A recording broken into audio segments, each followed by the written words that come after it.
జైపూర్కు చెందిన ఓ భక్తుడు ప్రతి ఏడాది శివయ్య లింగాన్ని దర్శించుకోవడానికి వెళ్తుంటారు. కానీ ఆయనకు రెండు కాళ్లు లేవు. ఓ యాక్సిడెంట్లో రెండు కాళ్లు కోల్పోయాడు. అయినా సరే భక్తి శ్రద్ధలతో మహాదేవుడి దర్శనానికి వెళ్ళాడు.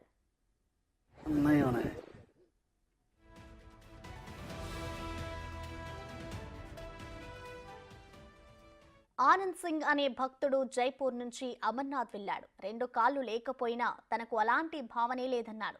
స్వామిపై ఉన్న భక్తితోనే ప్రతి ఏడాది అమర్నాథ్కు వెళ్తున్నట్లు చెప్పాడు. అక్కడికి వెళ్తే తన మనసు ప్రశాంతంగా ఉంటుందన్నాడు.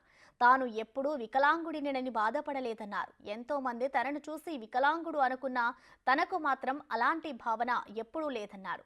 మంచి మనసుతో స్వామివారిని దర్శించుకుంటే అన్ని శుభాలే కలుగుతాయని ఆ కాలు లేని వ్యక్తి భావిస్తున్నాడు.